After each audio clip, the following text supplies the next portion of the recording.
Bọn nhiệt cái khiêu mông.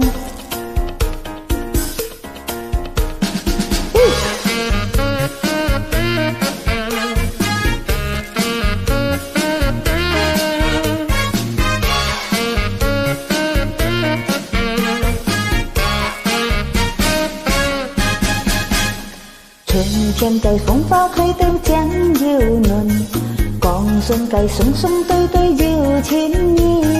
Và trên nhé tha con xin xuân xoay xin cho ơi chín chín chi.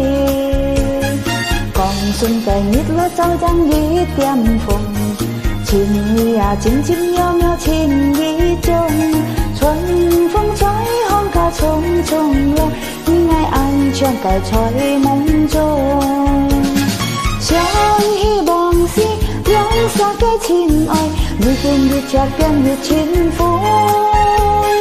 Nhí à nhí hết phải xin cây nhìn, biết hết là cây mong.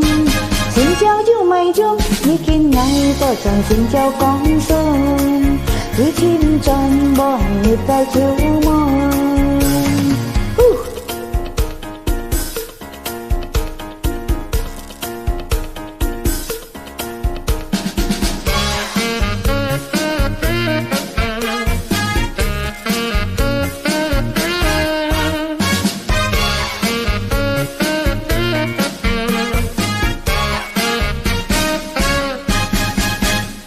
Sự tăng cây bóng đắp phiên phiên bố chiều phùng, còn xuân cây sung sung tươi tươi mong nhún xe.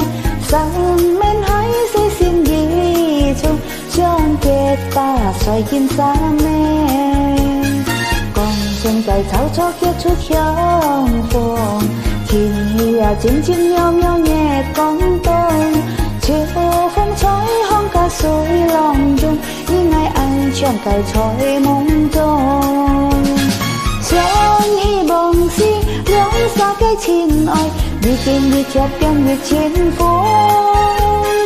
Nhí à nhí hết phải xin cây nhìn, biết hết là cây mong. Xin chào yêu mày chung, đi kinh ngày tôi chẳng xin chào con sông. Đi chim trong bọn nhịp tay khiêu mong. Chẳng hy vọng gì giống xa cái chín ơi, đi kinh đi chặt gần đi trên phố. Nhí à nhí hết phải xin cây nhìn, biết hết là cây mong. Xin chào yêu mày chung, đi kinh ngày tôi chẳng xin chào con sông. Đi chim trong bọn nhịp tay khiêu mong.